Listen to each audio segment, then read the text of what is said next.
Hello, and welcome to the Pretenders podcast. I am your host, Leon, also known as Lazy, and your guest host is the almighty Forebears.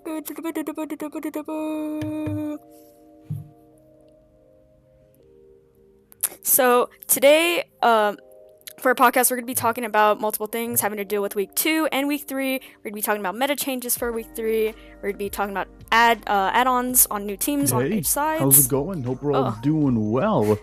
I'm doing great. Oof. No. Might be. Mm-hmm. I was rushing. No, it's fine. Leon, I swear to God that your mic's muted on my end. Either that or I am being an idiot. No. There. Okay, sweet. I think, all right. Yeah. Just making sure we're all, bright and early at 9 a.m. PST on an Overwatch League day here Sunday morning. I'm doing great. How are you? I am pretty good. Just in general, how have you been? Thank you for being a guest host again. But yeah. Thanks for having me on. I'm really excited to get started, especially because we saw a lot of really, really good play this week. Not a whole lot of VOD circulating around, but, we got to see a lot of the cool games, saw a lot of your really exciting plays. And, hey, some of us saw each other in real life as part of the meetup that's going on this week. So lots of really fun interactions going around that we're looking forward to share with you all. I'm doing great. It's been a fun week for me. But yeah, and what about you? I've been pretty good. I've been keeping up with scrims, and now starting to help up with the academy team and enjoying it pretty well.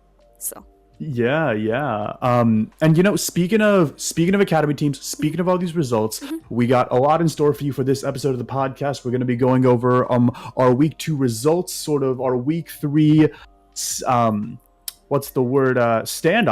and talking a little bit about the meetup, talking a little bit about some of the people who won this week, who lost this week, and really what that means for the league going forward. So let's get straight into it. Let's get straight into these week 2 results. So first things first, over in Division 1, Alpine Wolves did 4-0 Action News team as a result of a forfeit. It looks like Skyhounds versus Ultrawave is being postponed for this week. And the one game that did happen in this division was Mercury Cougars winning 3-2 over Mild Esports. Over in week 2, Division 2, we saw Lightbringers going 3-1 up against Night Ops. Swea getting a bye week, so getting a tasty 4-0 to their map differential. Something that every team will be getting going forward, who would have played against the former Toxic Storm team, but we'll talk about that in a second. as well as Seven Sins taking a 3-1 victory over Breakthrough. Do you want to talk a Yes. little bit about Academy Circuit? So the Academy Circuit, what it is Lightbringer Legacy and Behind Action News Team actually are going to be playing today at 8 p.m. EST. So anyone Mhm. who wants to spectate, you're freely or gladly able to do so. Toxic Shock Academy and Seven Sins Academy are actually postponing for next week, Mhm. and Night Ops Academy and Suya Night Ops won 4-0 against Suya Academy. Yeah. Yeah. And so, not a lot happening in sort of the match space. I think there was a total of sort of 5, I guess, games played with one of them being a bye week, one of them being a forfeit. But the 3 games that we did see, oh man, were they really, really fun games. My favorite had to be the Mercury Cougars versus Mild Esports game. Yes. I wasn't expecting there to be a game 5. I was expecting the game to be a lot more polarizing than it was. But you know what? Really, really good play from each team going out there. My standout picks from that match was definitely Herbs from Mercury Cougars as a DPS, Hayate on that Sombra on Eichenwald, always putting Rita Rabbit on ice with his hacks, and as always, just the amount of clutch factor and the ult combos that Mercury Cougars really had to bring to the table. I know you guys can't see my mouth. I'm trying to I'm trying to strengthen out my neck as much as possible. I promise we'll fix that in post, right? Yes. Um, and over on the side of Mild Esports, I have to say that that the flex DPS of XYS, we saw him on May, we saw him on McCree, a little bit of Farah, and he was definitely one of Mild Esports' shining gems that was integral to winning the maps that they won. So definitely doing them a whole lot of favors in terms of map differential. So over on the Seven Sins versus Breakthrough match, sort of the other side of the divisional roster. Do you want to talk a little bit about that? How did that game go? It Because you are a actually, coach for yes. Seven Sins, yeah. So on that exact day was my birthday, and my only wish for that was for Seven Sins to win, and they did with a 3-0 against Breakthrough. I would see that even with just meta comps or meta changes or between seasons, you did see a lot more Reaper and Pharah instead of just only straight running goats and goats and goats. And you can also see this in other games too, like in MC versus Mild Esports. You can see XYZ playing Reaper and Pharah against Mercury Cougars. But I would say it was pretty exciting. You could hear a lot of hype if you listen to the video I posted. You hear a lot Yeah. of hype going into the Dorado match. Everyone's just. It was a very empowering map. After us not being able to play our first game next to Toxic Storm, so it was just very fun. Just in a simple way of saying it. Yeah. The other two big matches going on. Let's talk about the first one in Lightbringers versus Night Ops. Now, there were some really, really interesting plays coming out from both sides. Over on the side of Night Ops, we saw some really, really solid ult combos, and I have to say that Archmanstidan's nades, those Ana anti-nades to always shut down those transcendences, were integral in helping them win win the one map that they did. And also Jar's DPS play over on May and his Pharah on Lijiang Tower, that was just absolutely uncontested. It almost seemed like Lightbringers didn't know how to deal with it, despite having some really solid hit scan specialists in Dork, Fishling, and so on. But where Lightbringers did shine was definitely ADD's Rhine, as well as their really solid support ult.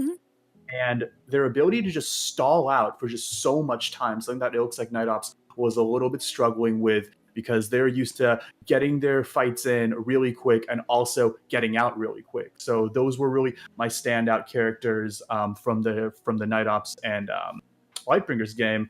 Also, I have to say that, sort of backing up also to the MCME game, I have some notes that I did want to say, and that is Hobbs on Diva and Zarya. Yes, I noticed that That's too. that's the Malady Sports off tank.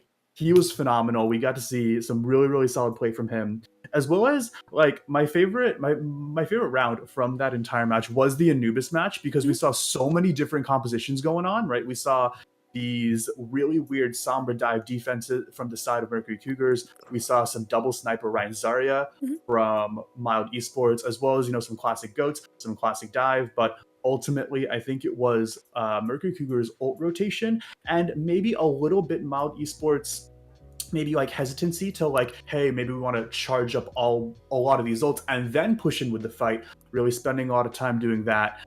That well, might have that led to the results you saw, and I'm just kind of going to leave it at that. Mm-hmm. And let's talk a little bit about the one academy game that did happen this week, the Suya Academy versus Night Ops Academy. Did you get a chance to look at that game? Yes, I actually did get a chance to look at that game. It was pretty interesting on like overall to watch it. It was even funny to listen to like the VODs that they gave us and seeing Yeah. how they were reacting to the play of the games too. It was all around just it was an enjoyable match that if it was actually streamed, a lot of people would be hyped. It was a really hypeable stream in my opinion.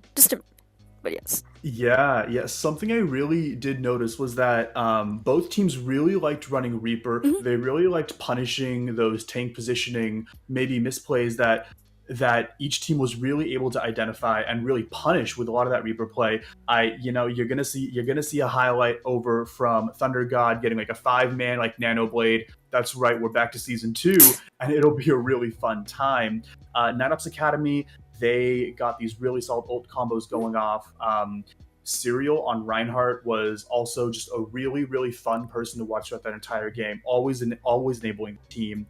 But you gotta also give it up for those single woman in your area academy support. So like Satoshis was absolutely excellent. Always hitting those key abilities where he needs. So really solid play from each side. And honestly, like looking at this, I feel like going into season 2, or rather sort of off the coattails of season 1, a lot of people were underestimating teams like Mild Esports and like Breakthrough, but I mean, they're showing that they're able to take sort of a bite out of this provisional pie, and they're coming just like those hungry sharks in the water here for a playoffs.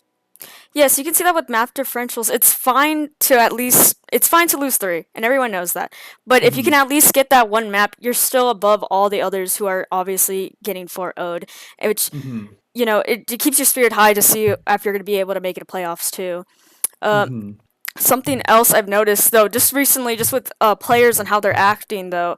I do this with Seven Sins too. I say we're going to take yoga classes. This is for everyone to be calming down and understanding, hey, it's fine to lose games. It really is fine to lose games.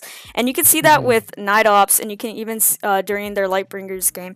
And you can even see that with Seven Sins games going into our first map on King's Row. Everyone was stressed. It's very stressing whenever you're losing. But I want all the teams to know that it is fine to lose some games. It is fine to lose some games.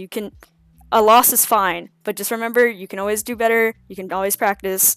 It's just something that I've noticed. A lot of teams have been stressed, but I mean, unless you're Alpine Wolves, right, who went undefeated last season. Heyo, that was something. A big win. That was a 2-month-old joke right there. But nonetheless, speaking of something to look forward to, speaking of the future, let's talk about our week 3 results, or our week 3 schedule, and really what we have in store for this coming week. So in addition to all the games that we haven't seen this week that will be played this week, those aren't forfeits, except for the one Alpine Wolves Action News Team game. We do have Mild Esports over at Action News Team, Alpine Wolves versus Skyhounds, Mercury Cougars versus Ultrawave. And then over across the divisional river, we got Night Ops taking a bye week, getting a nice little 4-0. Breakthrough versus Single Woman in Your Area, Lightbringers versus Seven Sins. And then over on the Academy circuit, we got Lightbringers Legacy versus Suya Academy, Behind Action Team versus Seven Sins Academy, and Night Ops Academy versus Toxic Storm Academy. Now, what are like your first initial thoughts? Like, what do you think each team has in store for them? I honestly think we're going to be able to see a lot more comps than are just goats now, after realizing going into a week 2 that a lot of people are trying to pull up things through their sleeves, and from like coming with like Seven Sins versus Breakthrough game, you could see like some weird dive comps coming around. Like with us, we ran a Pharah Ashe / like Widow, instead of obviously just running another Genji or Tracer into a regular dive comp. And so I feel like there's going to be more increased different, like trying to change different comps, like with the goats, Ana, Lucio, and Zen, and losing Brig because of how weak she is now. But I do plan to see more comps that are not just strictly goats Yeah. now.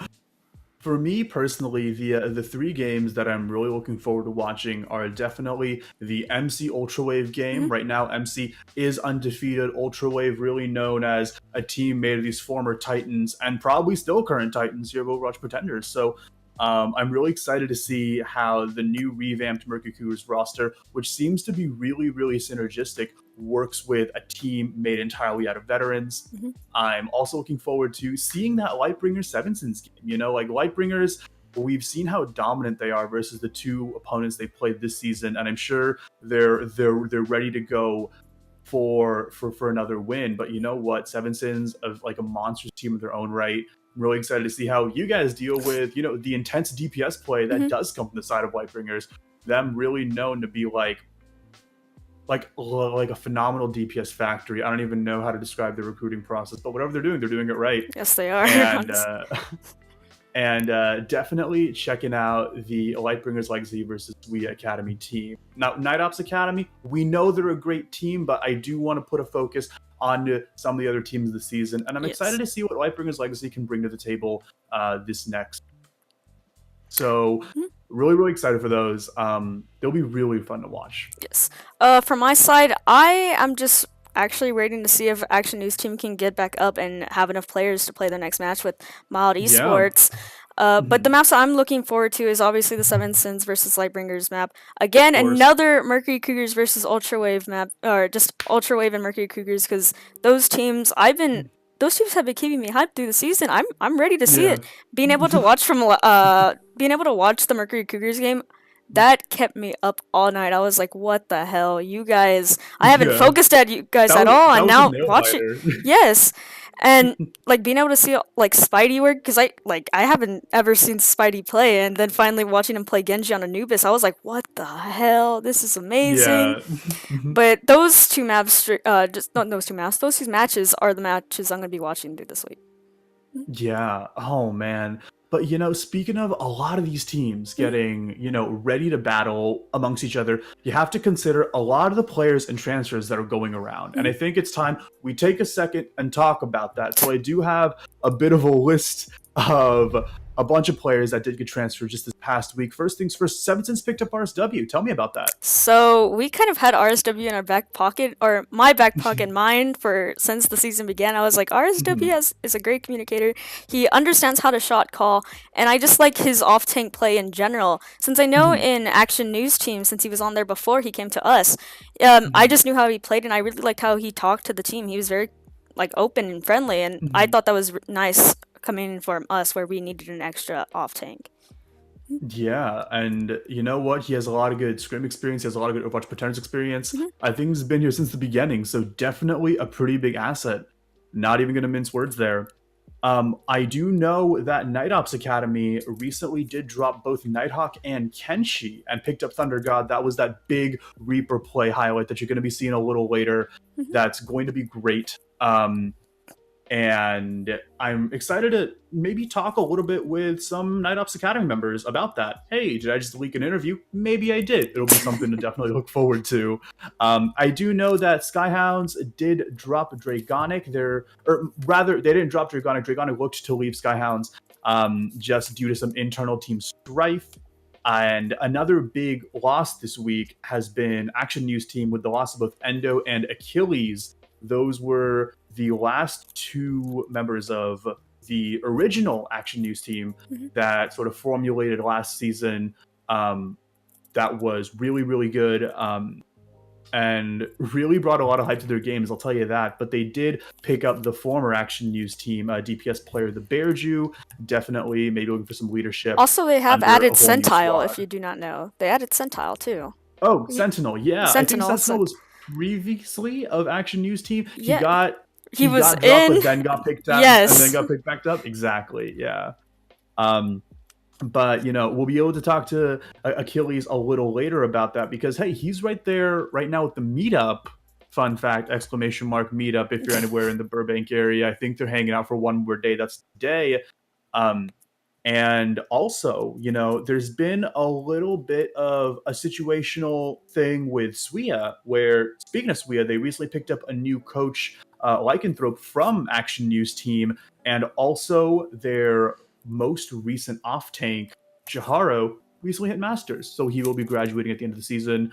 So congratulations to him. If you're listening, hey, good job. Proud of you. We all are. Be a coach. And lastly, Ultrawave did pick up Achilles. Now, a big thing that's probably on everyone's mind is like, hey, there's this big elephant in the room Toxic. about a team dissolving. Do you want to talk about it? So, if you guys do not know or have not noticed at all, Toxic Storm has disbanded. And so what will happen for Division 2 teams, they will all get a +4 during their bye weeks, helping their differential obviously +4. So this is the situation that's going on with Toxic Storm. But their Toxic Storm Academy will still stay. Most likely will have a different rename due to the fact that there's no upper division of Toxic Storm anymore. Yeah, and I'm kind of interested to see how staff is going to handle the game that Toxic Storm did have with Seven Sins, because maybe it'll be like if Seven Sins is tied with another team, that Seven Sins might get priority to go for like a playoff spot or something similar. Maybe something to compensate the fact that they had to play a game to get that score versus other teams. They did get a bye week. I wonder if there's going to be something similar to that. But, I don't want to promise anything just yet. But regardless, yes, there will be a bye week. Toxic Storm is now disbanded. And, well, hey, Toxic Storm Academy, get a new solid name for us to all rally behind. Like, that'll be a fun time. So that really wraps up the sort of what games are going on, what player situations is going on. And, well, do we have any other news before we hop into interviews? Let's see. Well, I mean, I guess it was the first week of the Overwatch League. Like, we talk a little bit about the meta, what we're going on, what we look to expect this coming week, because we've seen a little bit of everything. We've seen this like symmetric Kings Row Gladiator situation. We've seen Defran. We've seen Defran lock Torb on his first game on Ilios, and then some, right? Yeah. Sorry, maps confuse me sometimes. No, you're fine. And we've seen a little bit of everything, and a lot of, I know, like, Korean-based teams have been looking to play anything but goats. So really looking for a lot of anti-goats counters. And I think just the one last quick question, and I have to ask you because you are a Masters player, Leon. Do you think goats is here to stay? Until there's another comp that can obviously reign, goats is still here to stay for the amount it can. With new meta changes, hopefully it'll change, but it's still here to stay, sadly. Well, that's a shame, but I do know that there are a couple of teams that have dismantled it quite well, and I'm really looking forward to seeing a lot more of that Sombra, a lot more of that Hanzo, a lot more of that Pharah, and in some cases, a lot more of that Junkrat. You have all these solutions to now deal with goats with all the nerfs it's been getting, and, well, hey, let's see where it goes. And sort of on the note of that, I do want to bring in sort of one of the victors from this week, Mercury Cougars, Chesh, here to really allow us to interview him, sort of get into his mind about, hey, how did that game go? What are you doing to prep differently? Hey, get in here. So while we're getting that going, hey, why don't you guys type what you want to ask him?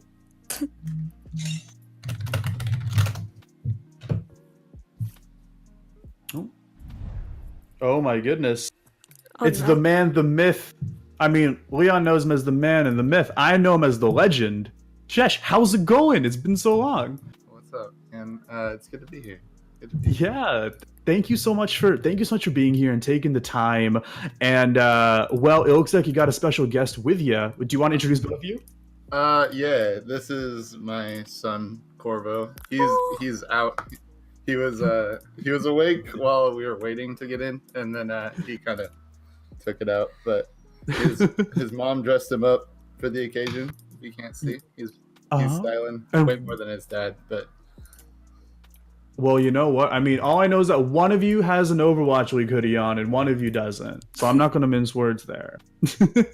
Well, thank you for making yourself available, and Corvo, absolutely adorable, and he was born. He was born within the past Overwatch League season. Yeah. Well, I think it was off season. It was December 18th. So when I don't recall exactly It when. was the week before Christmas, so it was before the finals. Yeah. Yeah. Yep. Yeah, you're right. Yeah, Yeah. so 2 months tomorrow. Aw. 2 months tomorrow. Oh my goodness! Happy 2 month living anniversary, Corvo. Thank you. Many years to come. I wanted to ask a little bit. I know, right? You just can't stop taking your eyes off him. But I did want to ask a little bit about just your recent game against Mild Esports. Mild Esports, a team I think a lot of people underestimated coming into the season, yet taking some of the juggernauts that a lot of people thought Mercury Cougars were, probably still are, to a map 5. How did that go for you? We actually we didn't go in super cocky. We actually went pretty cautious with Mild. Um, we we had just picked up Herbs and Hayate and Eden. So we kind of wanted to make sure that going in with running different comps that we hadn't been before. Last season we were pretty dedicated, just running a lot of goats and level Zen goats and a little bit of variation. But with this, when we picked up Hayate, he's like an immensely good Sombra. So we hadn't really had a whole lot of Sombra that we had ran in the past. We had Wombo for a little while, but after he graduated, we didn't really have a Sombra player. Because I don't really do it, and Spidey doesn't really do it, and we were kind of the two left. So after we picked up Hayate, we decided that we can try to run some Sombra, and it worked out for us. I mean, his target prioritization in hacks is kind of what makes the fights go easier for us. And I think Mild put up a really good fight, and I really enjoyed that game. I had no complaints at the end of it, and going to a map 5 just made it so that we could play longer. So I didn't have any complaints with that. Oh, that's a really cool perspective to have. And you got to really give to Hayate, always hacking those Ryans, always like setting up those like amazing EMP shatter combos, among many. And oh gosh, I could talk about a Sombra play for hours, but sort of bringing it back to you, tell us a little bit about yourself. Like, how'd you get involved in Overwatch Pretenders? I think I've been here since the beginning. I saw a post on Reddit when Ember was originally the owner, and he had posted that he was looking for people to join the league. And I always wanted to be a part of a team because the competitive environment, especially in solo queue, can just be kind of daunting. So when I picked that up, I messaged him and he sent me an invite to the server. Like probably less than a week before the first free agent scrim happened. Oh wow! And Cher was watching. I remember I played mostly Tracer for all of the free agents, and I got picked up, and so I've been with MC ever since then. But you're one of the MC mainstays. You've seen its highs and lows, mainly highs, really. Well, I mean, we've had lows too, but yeah, the highs are easier to remember than the lows, so I'll take that. Fair enough. I wanted to talk a little bit about sort of the newer pickups in your team. Herbs, Hayate, Aiden. Could you tell us a little bit about how they've been meshing well with your team? Just have there been any difficulties with almost revamping half your roster with some people leaving, some people staying, that sort of thing? They're awesome, dude. I like all of them. Herbs and Hayate actually had some previous synergy before playing with each other. So we've kind of been taking this approach of like having specific duos that play together. So like Herbs and Hayate will often play together in maps. Me and Spidey will play together because we've been playing together for so long. Yeah. So it's been a really easy adjustment, more than what you would think. Because you were part of MC. We did a lot of roster adjustments last season, and it can either make or break it. Sometimes it can just be like a setback because you have to build synergy again. And this time it's worked out, and I'm content with it. And they're really good people. They have good personalities. They mesh well, and they're just good guys. I like them. All right. Well, you heard it here first. You can't get more of a professional endorsement than that. I wanted to ask a little bit about your week 3 game. You guys are going up against Ultra Wave. Now, that has to be a bit of an intimidating game to sort of go up against, but how's MC feeling? What are you guys thinking? I love everybody on Ultra Wave, so it's not really a like a fear of going up against Ultra Wave. It's more just like this is the match that like I wanted to play. Like this will be my favorite match of the season easily. But I'm still gonna go in confident. It's not anything like we're afraid that we're gonna lose against them or anything like that. A game's a game, so like you still go into it with the same mindset every time. Is that you want to win, so do you do what it takes to win? And like I said, I know all the Ultra Wave guys. We hug all the time, and they're all still my friends. So like, there may be some friendly banter back and forth in the game, but it's gonna be all in good fun, and I'm definitely looking forward to it. It's one of those that I expect. I think if it gets streamed, we'll have a lot of viewers on that too. I think a lot of people in the server are actually looking forward to the MC versus Ultra Wave game too. I know for a fact I definitely. I wanted to ask sort of also about like some comps I thought were weird, but maybe within sort of the internal context of your team, it makes a lot of sense. I'm just going to run a couple comps by you, and you tell me like how and why they might make sense. Could I ask about the Sombra Genji dive defense on Anubis?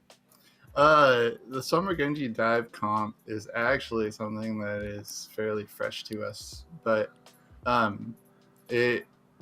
the whole reason that we started running it is because it was a way to catch out a single target while still not having to feel super divey, not having to make the rest of the team feel like they have to be on top of everything. Because hacking a target and then letting a Genji go to town on him while Sombra is kind of helping out a little bit, that can usually be enough to win a fight, especially if it's something against like goats or something like that. And also just you kind of just work for Nanoblade in those type of games, so it helps Genji get his blade pretty quick, and Anna just stays back and plays with her tanks, so you get a lot of heals, and then Anna farms Nano, and you can Nanoblade and usually snowball into a second point. It's more of a 2CP comp for the most part, because we use it we take first point to charge ults, take second point, and bunk out the ults that we got, so. Yeah, and we saw a good amount of that on Anubis, where it really felt like both teams were just taking first point so fast, and then like second point was really where that war of attrition came on, and then that's when people usually typically swap to Ryan Zarya comp, which makes sense. He guys have incredible tank play nonetheless, and So with that comp, when I hear it, when you say Sombra Genji, it makes me think of the original side of that comp, which was Doom Sombra, and being able to communicate with your team or having your Sombra be the shot caller. Is that almost what you guys do in this sense with the Genji Sombra comp? Similar. It's a lot more planning more than it is a lot of in fight communication. We kind of plan it out. Hayate will usually it's a Sombra.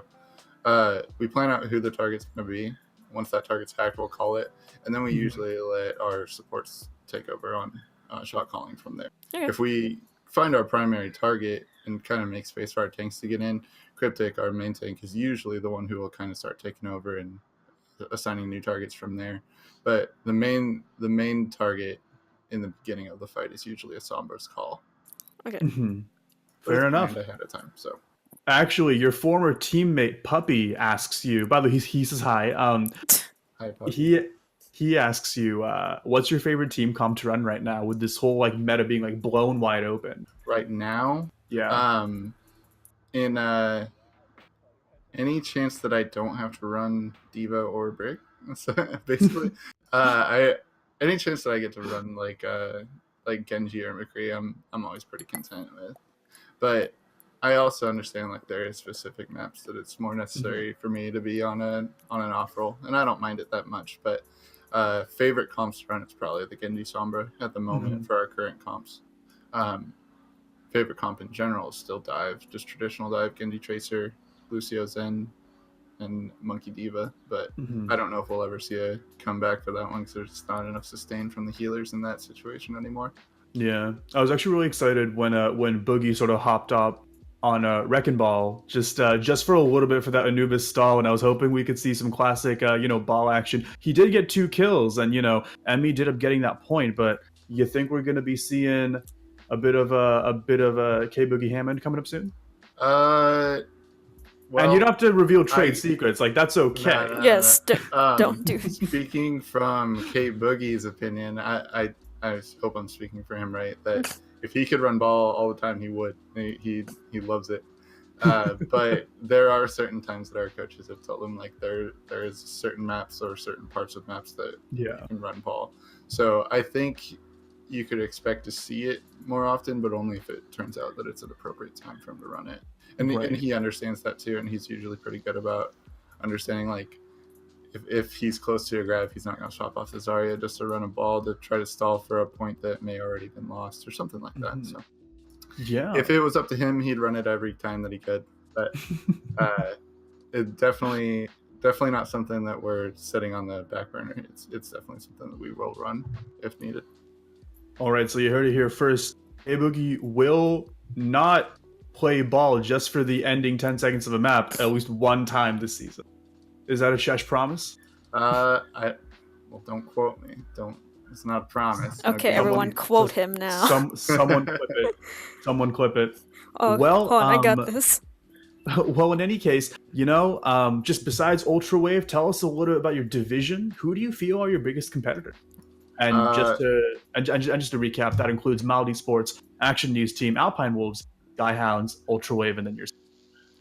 Full disclosure, I haven't paid super close attention to everyone that's in our bracket. Mm-hmm. I think we do go up against Alpine Wolves at some point.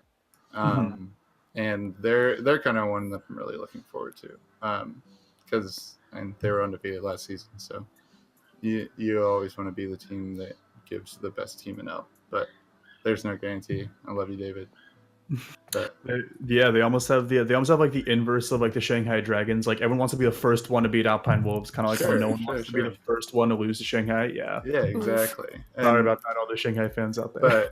But and it's like I said, it's nothing against Alpine Wolves. It's just, you want to be the team that gives them the L. So that's a team that I'm really looking forward to playing, and I think we'll do a lot of preparation ahead of time for that. It's not one of those. We tend not to really sleep on a lot of stuff, so we usually try to get pretty prepared for any matches that we think is going to be a little bit more difficult in any situation. And the Ultra Wave game, and I'm really, really excited for the Ultra Wave. Yeah. It's gonna be a lot of fun. I think a lot of people are really excited for it. Well, be sure to check out the MC versus Ultra Wave game coming out, this coming week. Chesh, just sort of wrapping up moments right here. Red carpet's kind of rolled out for you. Any plugs you want to make? Any shout outs you want to do? Now's the time to do it. Shout out to my Mercury Cougars, and my boys and my girl Sherry. Shout out to Corvo. I guess he's asleep. So shout out to you, Four Bears, and you're still in MC Heart. So it's Thanks. always good to reconnect. It's always good to see you too. Shout out to the MC podcast. Or not the MC podcast, OWP podcast. Oh, I was like, the MC has a podcast? We do that too. I was like, wow. It's just 10 minutes of making Ricardo memes. Yeah, pretty much. Other than that, I have social media. It's usually all my handles are Hello Chesh, but you don't have to follow me. I'm not like super active on it, and most of the time I'm kind of offensive on it. So, oof. So if you're bad at getting offended, then go and check out Chesh's socials over at Hello Chesh. And Chesh, thank you so much again. Take care and good luck. Thank you. Yeah, thanks. And once again, that was Chesh from the Mercury Cougars talking about the Mercury Cougars mild esports game. And sort of on the coattails of that, another big thing that happened this week was, in fact, the meetup. And there were so many people. I'll just get two of them in here right now. Hey, Sid and Achilles, come on in. Come on in. Oh no. Oh, I really hope they're there soon. What the? Any waivers in chat? Any waivers in chat? Hello and welcome to the Pretenders podcast. We got I mean we got looks like black and white over here. You guys can assign whichever roles you want, but we got Sid and Achilles. How are both you doing? We're doing good. I have to wear a mask because I'm sick. Oh, got it. Sick. I swear I'm not a weeb. What's wrong with being a weave? Oh my god, I have a mask like that doesn't mean I'm a weeb. Actually don't I'm not answer that gonna answer question. that. Don't answer that question. Hey, thanks so much for making yourselves available for the podcast. The meetup was this week, and honestly, I kind of want sort of like the beginning to the end details. I know for a fact that you two are covering all of it. Achilles, he's taking his camera around. I have photos of him taking photos of other things. That's how dedicated he is to the cause. And of course, you know, Sid taking them to the best eats in LA, taking them to some phenomenal K barbecue and ice cream, or so I've heard. But tell me a little bit about it. When did you guys get there? How did the games go? Who did you meet? I got in on Wednesday, and then I kind of been hanging around with Sid most of the time. But then Thursday, right? Mhm. We met up with most of the folks. And give me a rundown of who was there. There was Robot Space Walrus was there. Spidey, Rick, CJ, Becca. Who am I forgetting? Guff. No, Guff wasn't there. I think that's it. Honksy? Rush was there. Rick? Yeah. Honksy. Well, here's the thing, because Honksy, and Achilles didn't have tickets for opening day, Oh, I see. Okay. Oof. so we ended up just hanging out at the Guildhall bar. It's kind of like a local Overwatch League spot. They play the Overwatch League games on like the screens. hmm But the problem is it's fucking infested with Valiant fans, and you know That's a problem. it's a problem, man. It was a fun first day. A lot of people. We kind of made an effort to all meet up, but Mhm. Rush was kind of having an adventure of his own. Mhm.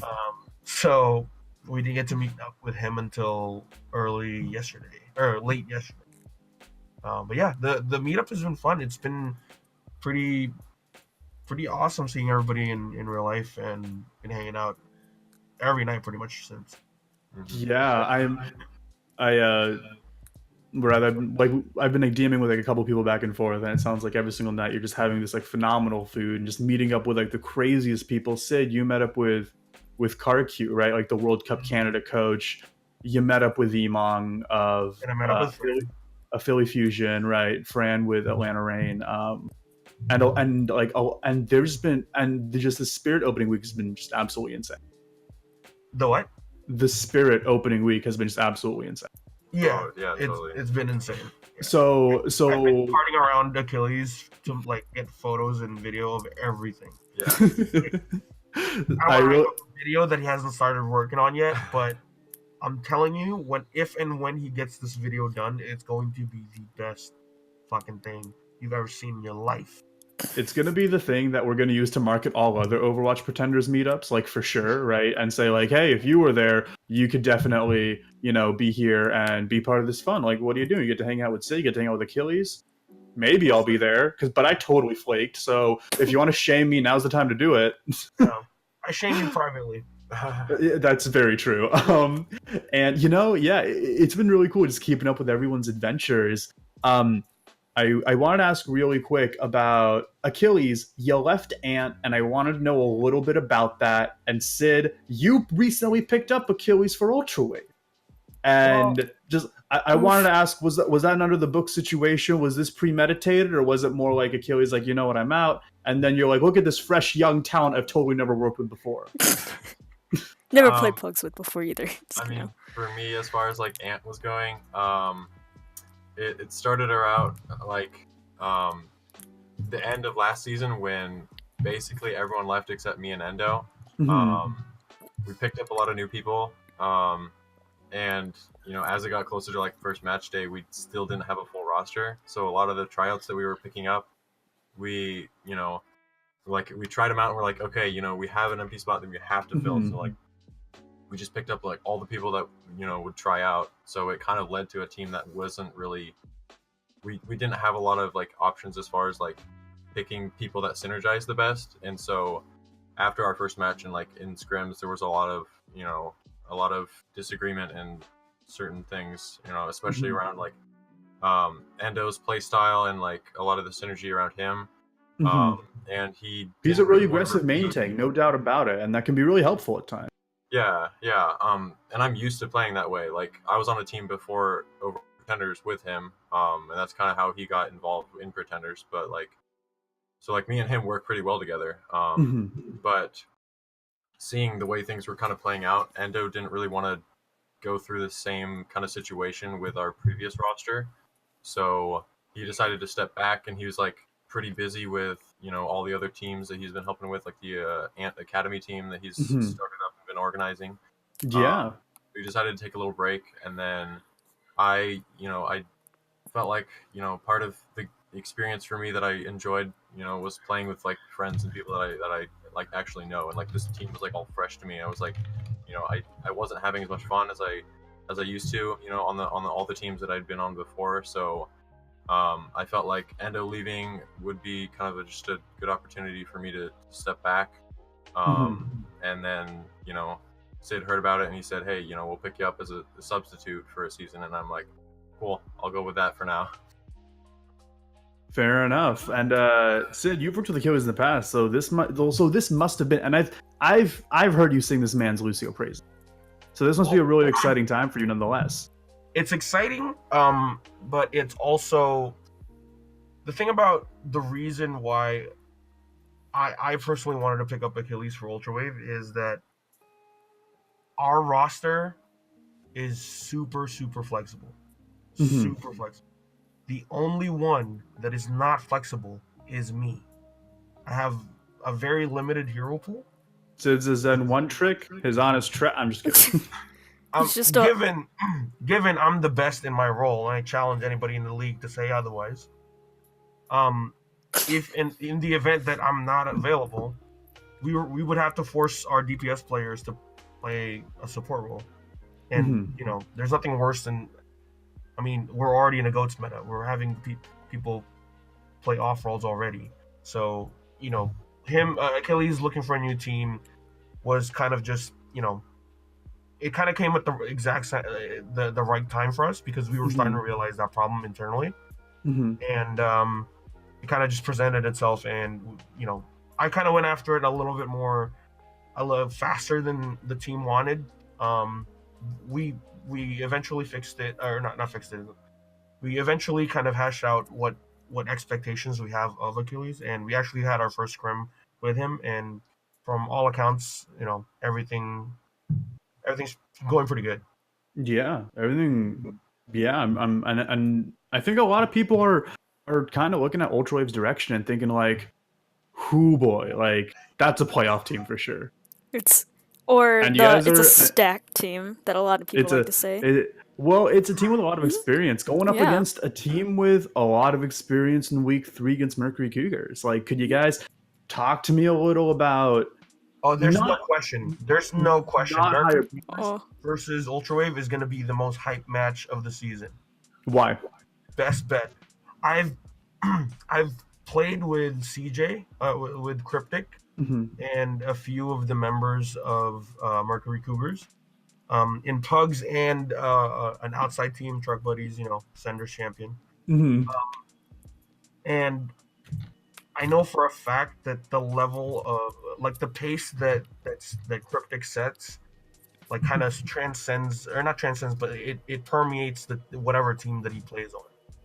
And not to say that he's the carry of Mercury Cougars, it's more that he's on top of what Mercury Cougars as a team as a whole already brings, with him as an addition, right? That's a very, very, as Ultrawave, that's a team we look forward to taking on, because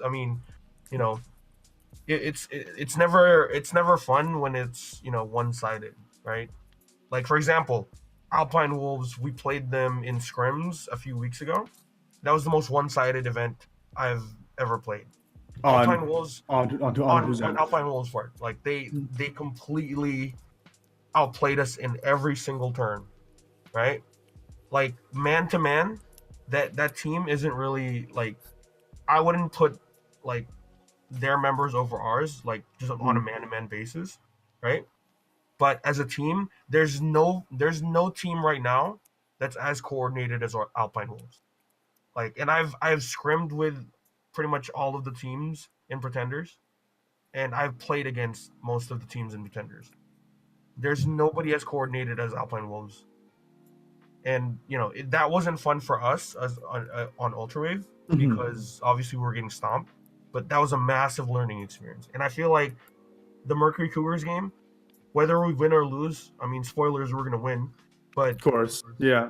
whether we win or lose, that's No. gonna be the best. Like, it's gonna be beneficial to both teams, because either A, we lose, and we learn a lot, or B, we stomp the crap out of Mercury Cougars.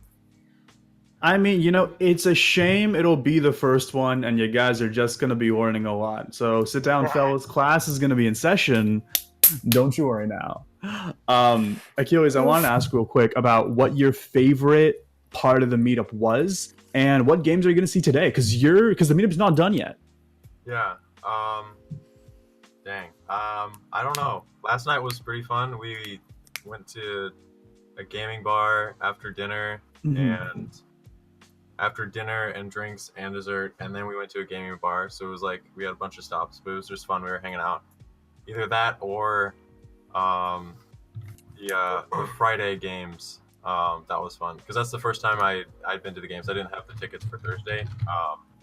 So walking into the arena for the first time and seeing everything that you see on stream, just like bigger in real life, was pretty awesome. And also like being there in person for the Defran moment, like the crowd was so hyped. It was awesome. Awesome. And you're gonna see some games today. Are there any games that are like the ones I'm looking most forward to? I mean, well, I'm an Outlaws fan, so first game, Outlaws versus Boston, I'm excited for, but I don't know. I think Boston's gonna take it, which is, I don't feel good about that. But yeah, all the games seem pretty hype. The game that I'm looking forward to seeing the most today is Shock versus Gladiators, because I can't wait to see what Rick's face looks like when he loses. Stomp the shit out of the Shock. Yeah, because seriously, like, I just want to see that game. The man's a Shock fan. Like, he was decked out in a jersey and hat. We'll see those photos too. Don't worry, podcast. Don't worry. And so, if people are sort of on the fence about coming to the meetup, would both of you recommend it after this experience? Yeah, definitely recommend it. But here's the thing: for the meetup, make sure you know what times you need to show up, and set your expectations on what seats you want to take. Right? What I mean by that is, listen to the people who have been there before, and nobody's complaining, but like, do not be upset if you don't have good seats, if you don't line up early enough.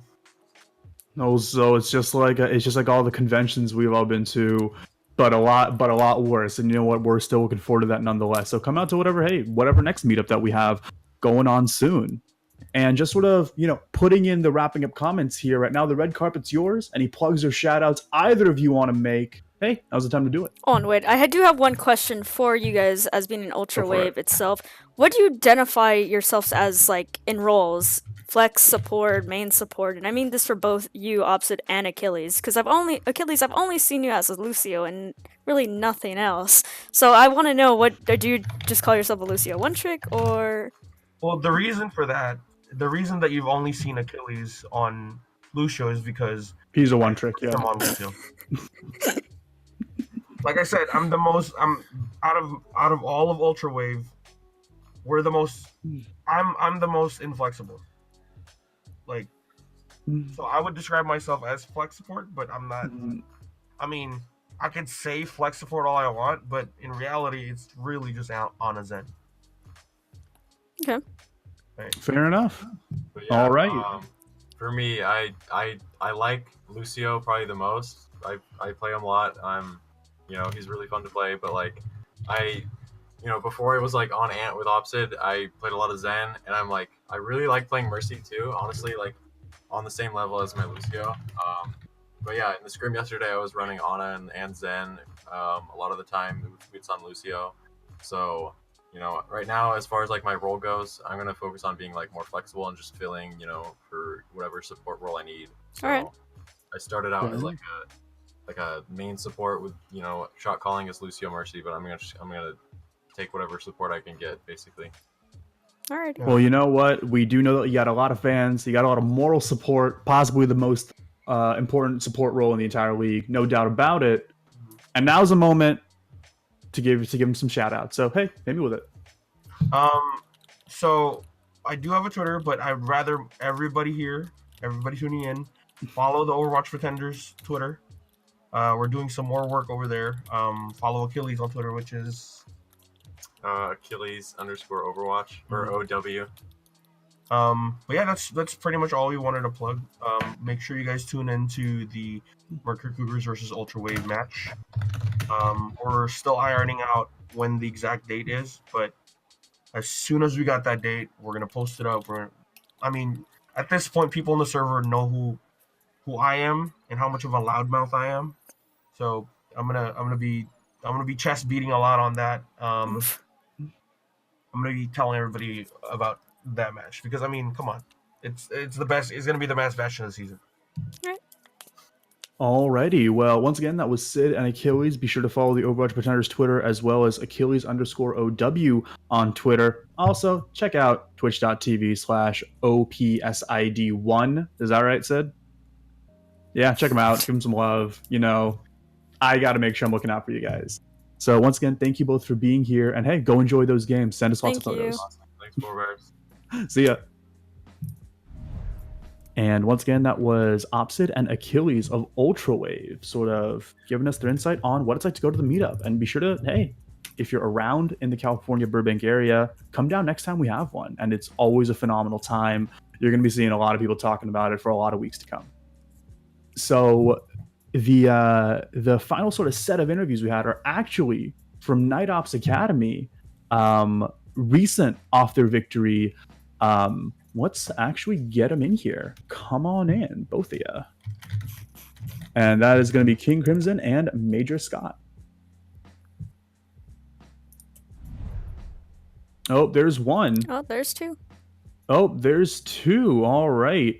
Welcome, welcome. Thank you so much for making yourselves available. How are you guys? Doing good. Doing pretty good. Great. So both of you are part of Night Ops Academy. Is that correct? Do we have the right people? Correct. Yeah. Wonderful. All right. And while we're getting everything set up, do you want to quickly introduce yourselves? Scott, you go first.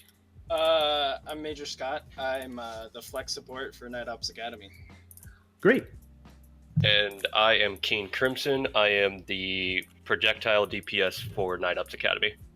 All right. So support and DPS. So we're going to get, sort of both sides of the equation to what made you guys so incredible against your most recent game against Suya Academy. First off, congratulations on your win. Thank you. Thank you. Yeah, and tell us a little bit about how that game went. What were both your mindsets sort of going in? We saw how the game ended, but hey, give us a play-by-play of what was going on. We were down one of our main healer, Anna, and so we were kind of very dependent on our Zen goats, which we had run a lot at the very beginning of this organization, but we really haven't done it in a while, so we were really a little hesitant on running it, but I think it turned out really well. Obviously, we 4-0'd, and I think we found something that we are going to be running in the future. Mm-hmm. How did you guys prepare for this Suya game?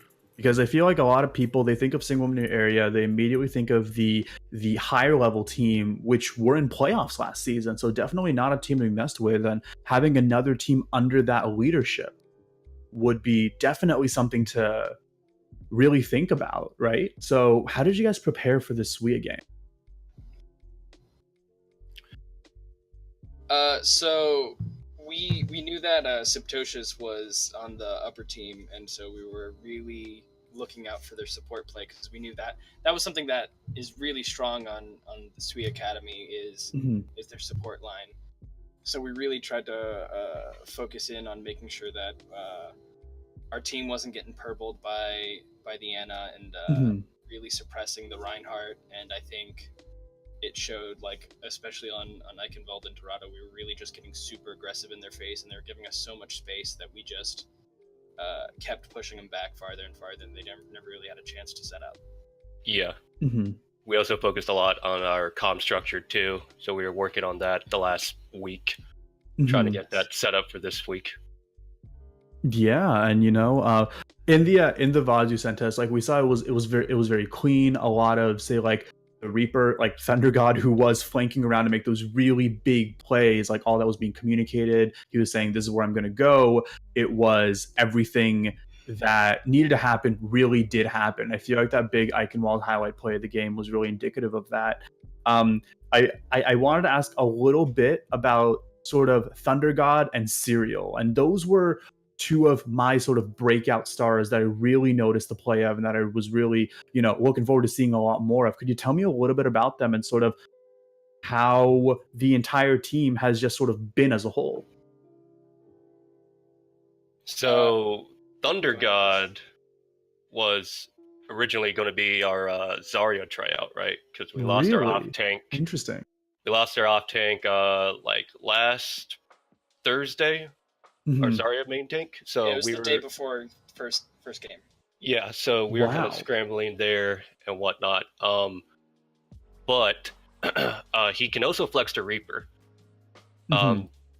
So that kind of allowed us to be a little bit more flexible when it came to, like, when they pulled out Farah a couple times on us when we were still running goats. So he was able to go Reaper. I got a Brig Jail. It was great. I could I had to flex over to Ashe, though, since our hit scan DPS wasn't available either. So we just had, like, all the right pieces, and he was definitely a contributing factor to that. Wow. All right. And, that's not to say that, you guys didn't pull your weight. I mean, just the entire team was just so, it felt so fluid. And I think that's going to be sort of an ideal that a lot of teams are going to be looking forward to really attain this season. I've heard you do in-house scrims with the upper tier Night Ops, like the Night Ops team. Is that right? Yes. We have done one set of internal scrims, and on Friday we ran internal pugs to really switch things up. And I think the upper team has been so helpful on just allowing us to grow. Like, after every map on the internal scrim, we'd pair off with the supports, and the DPS from the upper and lower team would pair off, talk about what they saw, what they think we should be working on, and they really want to see us thrive just as much as they want to see themselves thrive. It's been so helpful. Yeah, and we get up and meet with them, like, on one-on-ones and stuff, and, like, working on our general mechanics and stuff. You get a good feel when you try shooting Jar, our fair player, out of the sky as a hit scan. You get a good feel for how to handle that. Yeah, no doubt about it. And Leon's coughing up a lung right there. Just ignore him for a second. Press F for Leon. Something I really liked about the Night Ops Academy play was definitely your solid ult combos. Your ult rotations were really, really well done. You always kept SWE Academy sort of on ice, as well as just the amount of adaptability and sort of the depth of the hero pool that was shown. And I wanted to ask, really, how do I even say this question? I guess how did it all sort of come to fruition so quickly? Because this is a new team, and a lot of new teams that come in, they sort of take a couple weeks to get their footing before they're able to show such a dominant performance that NetOps Academy has over here in the academy circuit. But could you tell us a little bit about sort of the thought process that goes into, I guess, developing this synergy and developing these communications? I think a big part of it was Serial took on the main shot calling 100% at the beginning, and I think that's kind of where we faltered last week, and Seven Sins really took advantage of us not being able to communicate. And this week we dispersed all of that shot calling. Like, I was managing their ults, Crimson was calling up combos, and Serial was calling out targets. And I think as soon as we dispersed that, the combos felt a lot more fluid, because it was just Crimson just focusing on what we were going to do for that. And I think everyone was ready to listen, and it just turned out really well, and I'm excited to see it going forward. Yeah, like we kind of get a feel for like how much of a burden that shot calling was for Serial. So now that we've kind of taken on those roles, like, and of course that role will switch depending on who's in and out. But I think it worked. Yeah, I mean, it definitely did. I feel like the results speak for themselves, right? Yeah. I wanted to bring the conversation back to you two. Like, how did you guys get involved with Overwatch Pretenders? I found it through Reddit back in September. I saw King Rick's post on, I think it was competitive Overwatch, and I've been wanting to find a team for a while, because I got really, really deep into the competitive, but the competitive ladder is so toxic that I wanted a nice team environment. I saw it and I decided I'd try out. I was part of the free agent scrims for last season. Didn't get picked up, but had a couple tryouts and ended up on NetOps Academy. Nice. So, and Crimson? Yeah, getting to that. It's kind of a long story. I'll try to keep it short, but basically, no, go ahead. Basically, a bunch of my friends, we were on the Jane server, right? The pickup group server. We were having fun in pugs and stuff, and then we kind of broke off of there, made our own pug server a little bit, right? And then someone from there, I forget who, tried out for an Overwatch Pretenders team, and they got on.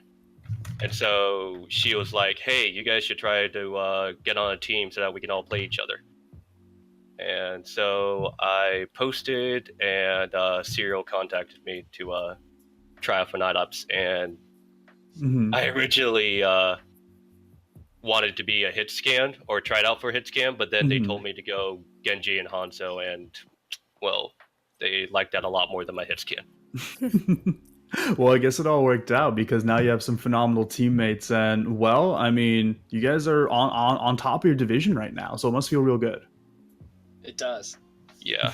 Oh, I just got reminded too. It was Shakehill and Tranquil that started the whole thing. Shakehill and Tranquil, are they part of Lightbringer's Legacy? I think I recognize Shakehill as part of Lightbringer's Legacy. I'm unaware of anyone named Tranquil though. Tranquil, I'm so Tranquil. He's actually on 7 Sins. Yeah. Oh, never mind. All right, there you go. Leon, why don't you say anything? No, because I didn't know which Tranquil he meant, because I have 3 Tranquils on my friends list, and I was like, who's the one you're talking about? So your coming up game is over against Toxic Storm Academy. They did forfeit week 1, and week 2 it looks like their game has really yet to be seen. So I'm guessing you don't know too much about them. Is there any way that NetOps Academy is prepping for such an unpredictable opponent? We have our other off support, the Tilt is Real, was on Toxic Storm Academy, and she's been helping us understand a little bit about their play. But other than that's really all we have to work on. We're just going to grind out our comms and our play to hopefully just outplay them. Yeah, we're still working on synergy. Thunder God, even though he popped off, he's still relatively new, and we still got to work around like our comps and stuff, especially if we do have to if we encounter some sort of cheese or whatnot, and we're stuck on like our goats comp. Mhm. All right, so hey, you heard it here first. There was a former mole in Toxic Storm Academy, and now KOA picked him up. Well, I guess my last question is: tell us a little bit about your division. Who do you feel are your biggest competitors? Like, have you done any scouting lately? I think our biggest competitor, just because of last week, is Seven Sins, just because they Mhm. 4-0'd us, and I think that's got a chip on our shoulder. Yeah. Other than that, I think we've been enjoying scrimming the other teams as much, and I'm excited to play them all. All right. Well, you know what? We're definitely looking forward to seeing you guys bring it with the Toxic Storm Academy game this coming week. Right now, sort of the red carpet's rolled out for you. If you have any plugs or shout outs, now's the time to do them. I just want to thank everyone in Night Ops for helping us. The whole upper team, Ramen, Majestic Moose, their coach, Sir Twiggle, they've all just been so helpful in helping us grow. And I don't think we would be where we are right now if they hadn't been so open to helping us literally whenever we needed it. Yeah, and I want to attach onto that a shout out to Serial for being the burden bearer, having those wide shoulders on Reinhardt, just trying to do his best. Yeah. And he's dominating right now. Shout out to Dunkmaster, our academy coach, for 1v1ing me all the time and whooping my ass all the time. Just to make me a better player. I mean, it's a trial by fire. If you watch the first episode of the season, apparently Moose beats his teammates to make him get better. So that was me. I said that. Same thing. That was you. I think you said that. Great. Well, just for all the other teams of the season, if you want a good example of like a really good synergy just between an academy team and a higher level team, Night Ops and Night Ops Academy is definitely the example that comes to mind in my mind. Both of you, thank you so much for being here, and good luck. Have fun for your week 3 game. Thank you, guys. All right, take care now. Thank you. Oh my god, there he goes. I'm trying to... Sorry. Alrighty. And as Leon sort of, deals with his dog, hello, we have a quick shout out of our own, isn't that right? Leon's giving me a thumbs up, which means, yes, I'm getting the video ready. Don't you worry now.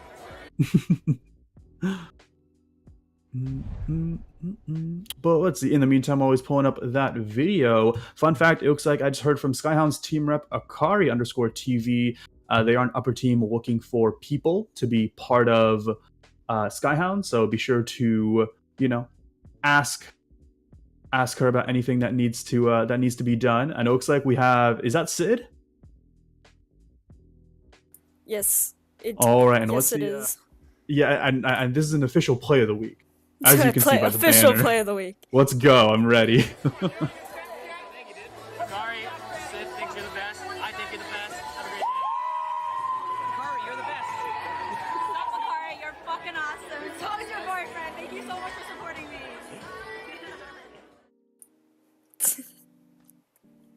Well, that was brought to you by OWPod.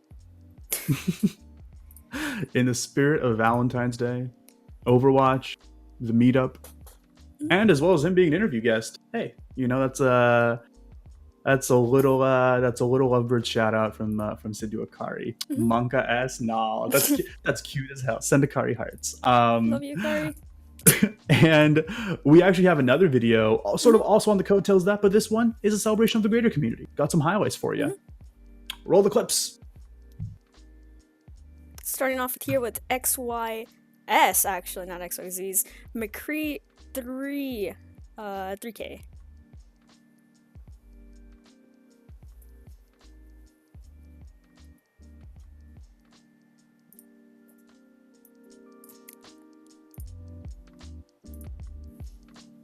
Coming in with Dorks, mighty fine.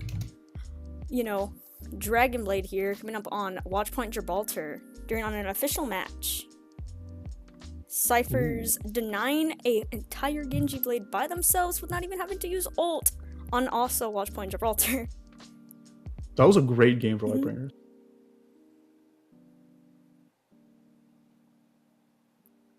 And it was a nice headshot too. Dink. Oof. Oh no. Oh, so this is coming from. Oh my gosh, no. This is a Reinhardt during a weird graphics shatter that ends up getting almost the entire opposite other team. This is a chat note highlight from a 3K match, just regularly in comp with them playing Diva.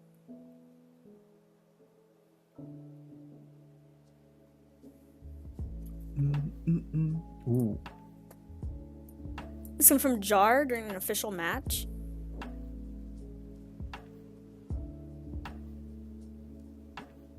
Nice team kill with a barrage Farah combo. Cat Dad highlight from one of our official matches against Breakthrough on Eichenwald.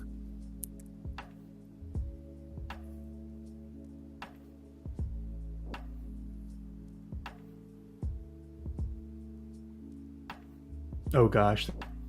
The Captain Boop. Here's Waldo during also another highlight from the Breakthrough Seven Sins match where honestly it was confusing. Just watch, you'll figure it out. Yeah.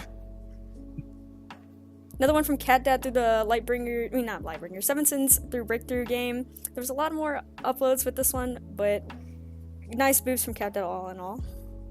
This is from the Thunder God, the good 5K with Nano Beyblade. Oh, the one on Eichenwald? Ah, Yes. wonderful. Season 2 meta's back, boys. Indeed a Beyblade and not a Genji blade.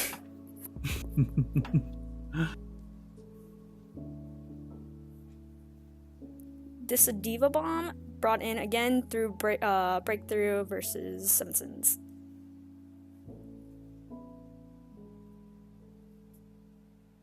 Ooh. Just Butters on Dorado Diva Bomb. Oof.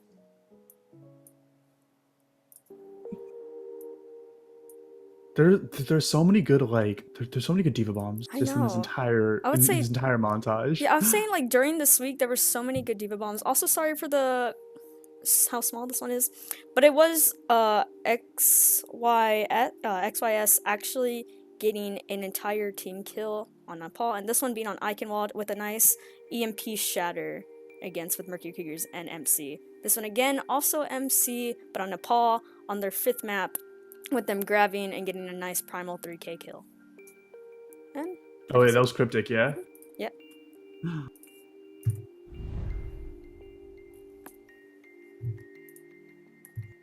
So all in all, pretty great plays coming in this week. Amazing. And most of them being Diva Bombs, in fact, which was really nice to see. You know, we saw a lot of diva bombs in OWL too, right? I mean, who can say no to Poco and Rhea, right? I mean, go watch the Spark Valiant game. It's super good, and you tell me the bombs you see aren't as exciting, right? Well, nonetheless, you know, we're kind of almost wrapping up the podcast here. I just do want to revisit what to look out for in week 3. In week 3, we do have Mild Esports versus Action News Team, Alpine Wolves versus Skyhounds, Mercury Cougars versus Ultrawave, Night Ops. Getting a bye week, Breakthrough versus Single Woman in Your Area, Lightbringers versus Seven Sins. Over on the Academy circuit, we got Lightbringers Legacy over at Sweet Academy, Behind Action Team versus Seven Sins Academy, and the Night Ops Academy taking on Toxic Storm Academy. So be sure to check out your favorite matches. We're also seeing a couple week 2 residual games, Skyhounds versus Ultrawave, Seven Sins Academy versus Toxic Storm Academy, and then Lightbringers Legacy versus Behind Action Team. So, hey, check those out. One of them's happening tonight at 8 p.m. 8 p.m. EST, 5 p.m. EST, depending on, you know, which time zone you're in. And as always, you know, don't forget to also check out the Widow Headshot tourney coming up next Saturday, February 23rd, over at 6 p.m. EST. You can check that out over in announcements and a post by Majestic Moose. You are still currently able to enter, though. It's open for all all SR ranges, from obviously bronze to GM or top 500. So yeah, we're glad to have you in. Yeah, definitely. As for us, well, my name is Forebears. I'm always just a DM away on the Pretenders Twitter, Twitter on the Pretenders Discord, and I used to be a player, but now I'm just a guy who chills out in like, in general, and the anime channel. So hey, come say hey. It's a fun time, and yeah. I'm your host, obviously, Leon. Also, Oh, Dante, Quaker Fern, I'm and that's guest host, by the that's way. guest host. If you do not know, I'm this guest is host. Yeah. oh, sorry, that way. Forebears, don't forget. Sure. Yeah. But I'm obviously the worst assistant coach on Seven Sins. Everyone hates me, Love you guys in Seven Sins. But thank you guys for joining us. Yeah, thank you so much for watching. As always, if you liked what you heard, hey, let us know. If you didn't like what you heard, hey, let us know too. That sort of feedback helps a lot and makes sure, we're delivering everything you guys do want to hear. So, hey, enjoy those Overwatch League games. Enjoy the rest of your long weekend. Monday's off for a lot of people because of President's Day. And yeah, we'll see you next time. All right. Thank you for watching.